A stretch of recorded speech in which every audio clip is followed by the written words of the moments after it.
Americans are now obese. We have a huge number of people who are overweight, and so many people are saying, what's the best way to lose weight?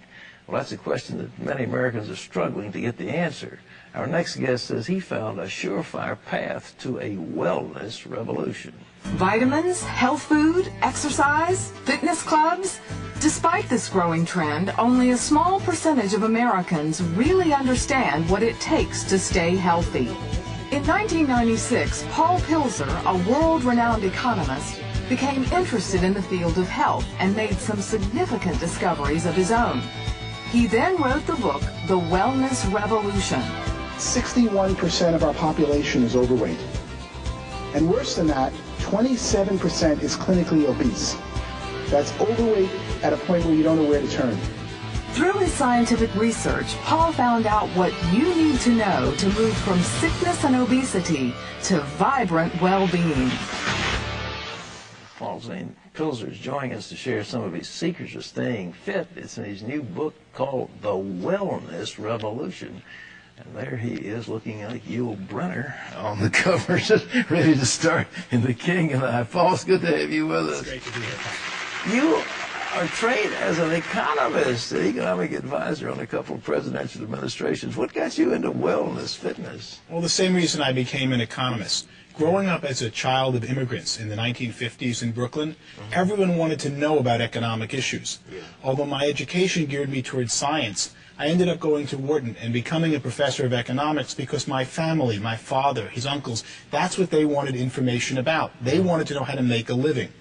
25 years later, as a very successful economist, I realized I'm now in the wrong field. What people mostly need in the United States, the #1 problem today, is health, as evidenced by the fact that 61% is overweight and 27% of our population, that's 77 million Americans, are clinically obese. That's shocking, isn't it? It's even more shocking to look at the trends. 20 years ago, the numbers were less than half that. So in the last 2 decades, while we're all talking about health, and it's all you see when you turn on the television or watch an ad, the population of obese and overweight people has more than doubled. That set me on a research quest to say, why is this happening? What did you discover? What I discovered was it was really an economic problem, Yeah? not a scientific or biology problem. All right. In effect, we have a $1 trillion food industry in the United States. We pay farmers $40 million to produce food, but $40 billion, but $960 billion is paid to packaged food companies and fast food companies. The food companies in America today are primarily owned by the tobacco companies, and they make addictive processed foods. They study every one of their existing customers and say, how can I get them to consume more? The fast food restaurants know that if you're overweight, you consume 50% more at the cash register and only take up roughly the same amount of space. If you're overweight, you consume 50% more. You buy Absolutely, and you see it by portions of what people eat. So they study American consumers like rats in a laboratory. You have a favorite Christian singer, and all of a sudden you feel good about a certain addictive fast food. Guess who sang the commercial that's in the back of your mind when you go to buy it at the checkout counter? They study Americans like rats to increase consumption of their food products, and in doing so have more than doubled obesity and overweight in the United States. This is unbelievable, because we have a health problem that's crowding $1.5 trillion. It's run away, and obesity is one of the major causative factors: heart disease, high blood pressure, so on. Everything, and really most of our medical problems today that are non-pediatric or non-geriatric stem from being overweight and obese. So as I studied it, I realized that the answer was an economic problem had caused being overweight and obese.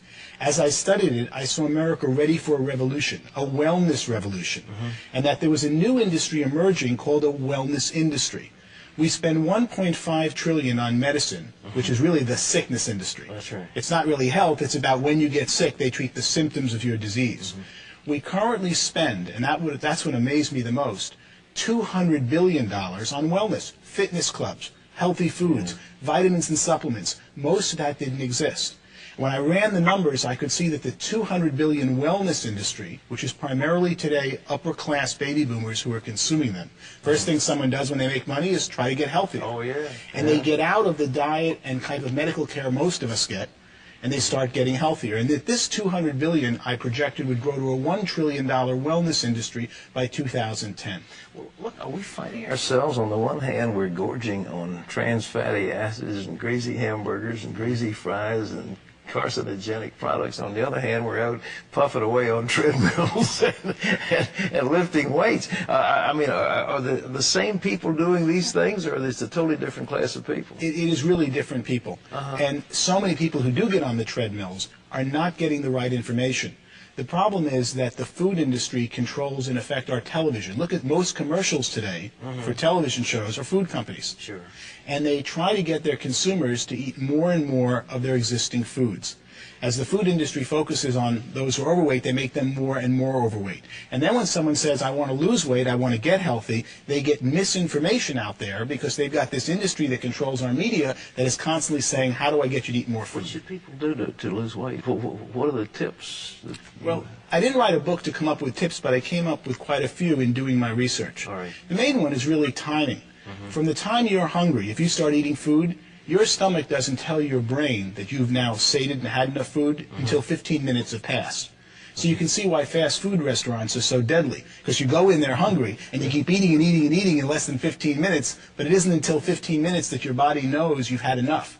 When we used to eat with Grandma and they took time between each course, you naturally controlled the amount you eat because it took 15 minutes between courses, and that told your body to stop eating. What supplements? People spending a lot of money on vitamin supplements. Is there anything that people should be looking for? The main thing they should be looking for is to see that their supplements are real. 1/3 of the supplements that you purchase today in the store are not in the bottle what says on the label, because supplements are an unregulated industry in this country.